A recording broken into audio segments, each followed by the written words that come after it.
Deconstructing belief systems isn't just about questioning doctrine or ideology. It is a deeply personal, emotional, and psychological process that affects your identity, relationships, and sense of stability.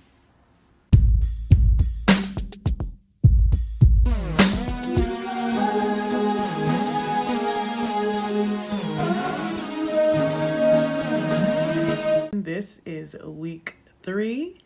Last week we talked about deconstruction, what it is not, the stages, the myths, all the things.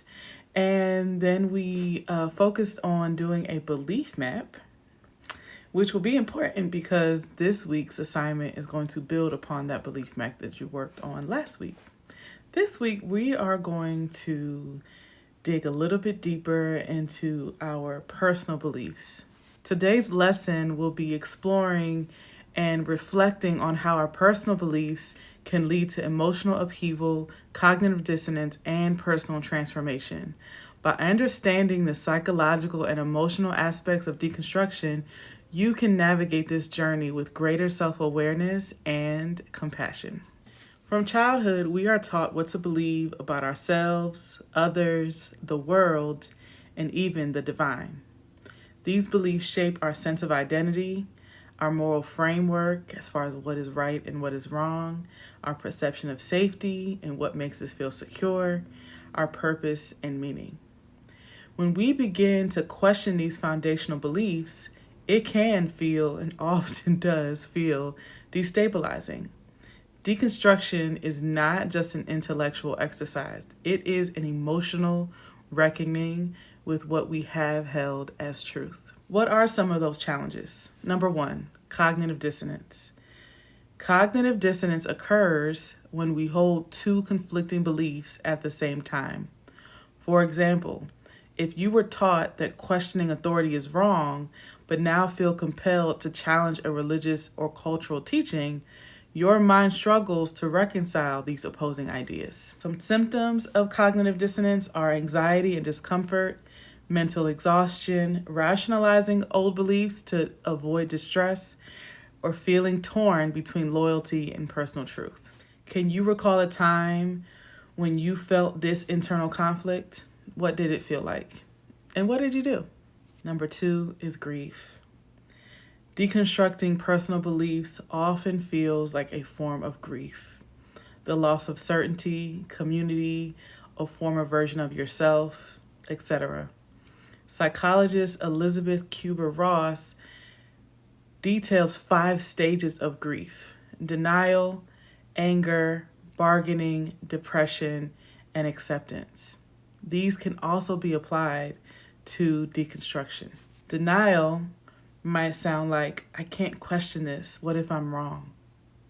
Anger, why was I taught this? Why didn't anyone tell me the truth? Bargaining, maybe I can keep some of these beliefs but change others. Depression, I feel lost, alone, and unsure of what to believe.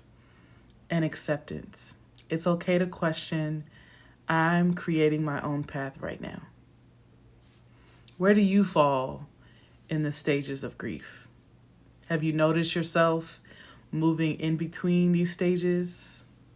Because again, it's not linear.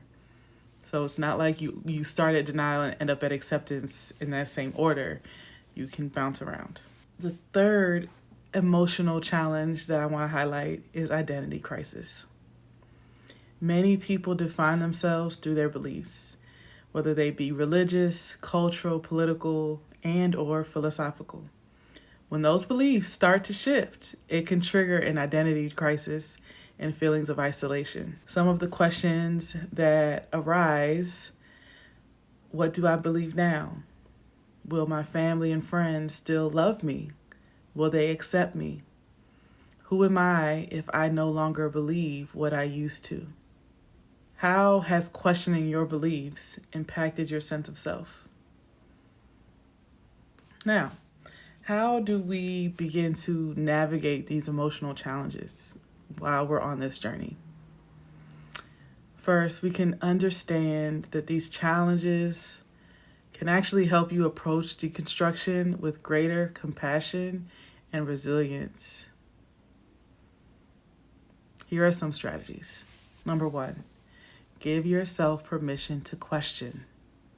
You are not bad or wrong for exploring different perspectives. Curiosity is a sign of growth, not rebellion. Number 2, develop emotional coping skills. Emotional maturity is so key. Journaling can help you process thoughts and emotions. Some might even need to work with a therapist. Mindfulness and meditation is also another way that'll help you bring grounding and clarity. Number 3, find spaces for discussion. Engage with open-minded communities where questioning is welcomed. Therapy, again, or coaching can also provide emotional support while you're having these discussions. Number 4, reframe your journey as growth, not loss. Instead of focusing on what you are losing, consider what you are gaining. Greater autonomy, deeper self-awareness, and a more authentic connection to your beliefs.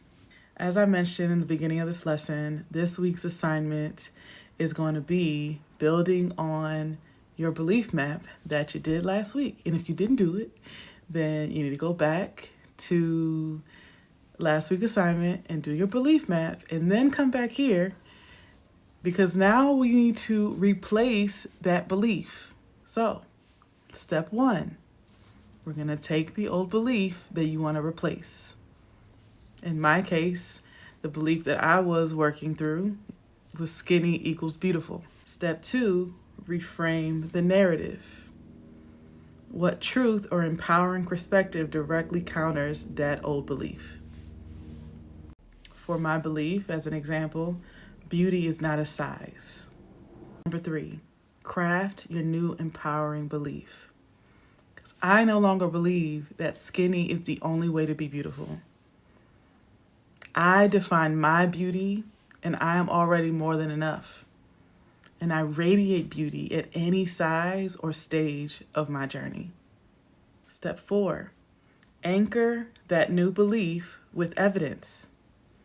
List 3 to 5 reasons why that belief is true using past experiences or logical reasoning. The truth is, I've felt beautiful at different sizes in my life. When I see people who exude self-confidence and self-love, I admire them regardless of their size.